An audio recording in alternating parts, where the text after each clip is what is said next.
Hello, नमस्कार सर्वांना. Rupa Jagtap recipe ब्लॉगवर सर्वांचं खूप खूप स्वागत. बघा, थंडीचे दिवस आहेत आता. हे चाकवताची भाजी आहे. आपण ही आज चाकवताची भाजीचं पातळ भाजी करणार आहोत. चाकवताची ही चाकवताची भाजी साफ करून घेतली बघा. म्हणजे साफ करून थोडीशी घेतली. आता ही आपण बारीक कापायची आहे बघा.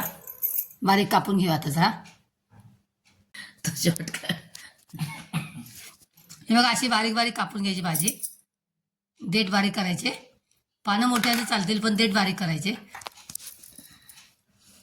या भाजीमध्ये 1 मूठ मसूर डाळ टाकायची.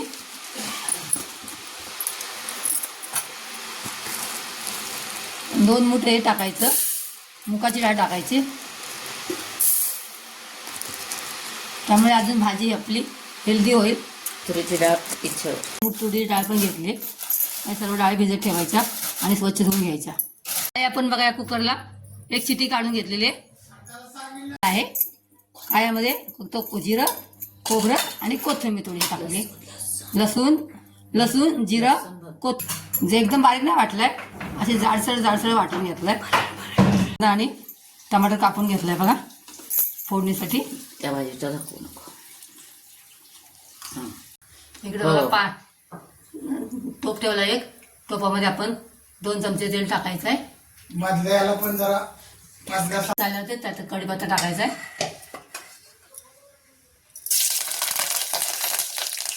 कढीपत्ता कापला. कांदा टाकायचा आहे. कांदा चांगला भाजून घ्यायचा. टमाटर टाकायचा मध्ये. कांदा भाजून झाला आपला. टमाटर चांगला भाजून घ्यायचा. कांदा टमाटर भाजून झालाय. आता आपण हा वाटलेला मसाला त्यामध्ये ऍड करणार आहोत. खोबरं, लसूण, जिरे आणि कोथिंबीर मसाला ते पण भाजलेले बघा. आता त्यामध्ये आपण आमची नेहमीची स्पेशल घाटी मसाला टाकायचा आहे. आपल्या आवडीनुसार टाकायचा आहे. आम्हाला खूप लागतं. आम्ही सातारा सांगलीचे, मग आम्ही जास्त तिखट खातो. हे 2 चमचे आपण टाकायचा मसाला.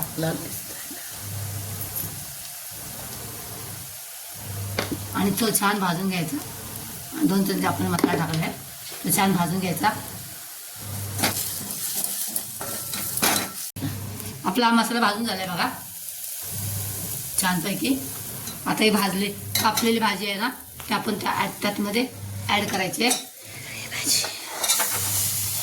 भाजीची फोडणी झाली आणि छान भाजी हलवून घ्यायची. छान भाजी हलवून घ्यायची.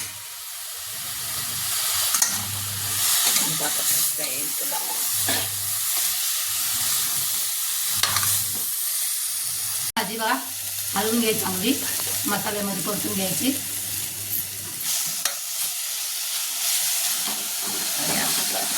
आणि आता आपण ती शिजवलेली डाळ आहे ना, त्यामध्ये ऍड करायची.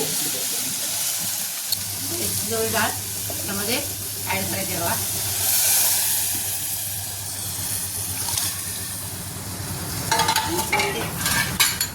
थोडीशी हळद टाकायची.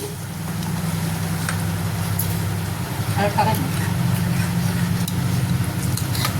बघा. फोडणी दिलेली आहे. हिरवी पालक शिजू द्यायची भाजी 5 मिनिटं. चाकवताची अशी कर. भाजी तयार झाली आहे. आपण त्यामध्ये वरून कोथिंबीर पेरायची आहे. मी तुम्हाला ताटावर प्लेटमध्ये काढून दाखव जरा. आपली डाळ चाकवताची भाजी तयार झालेली आहे. खूप अशी पौष्टिक अशी रेसिपी आहे. त्यामध्ये 2-3 आपण डाळी टाकलेत. आणि आपलं सीझनमध्ये ज्या भाज्या होतात, चाकवत वगैरे, त्या भाज्या खायच्या आवश्यक. हेल्दी अशी रेसिपी आपली झालेली आहे. तुम्हाला ही रेसिपी आवडली असल्यास लाईक आणि सबस्क्राईब करा. परत भेटूया एका नवीन रेसिपीसह. तोपर्यंत बाय. Thanks for watching.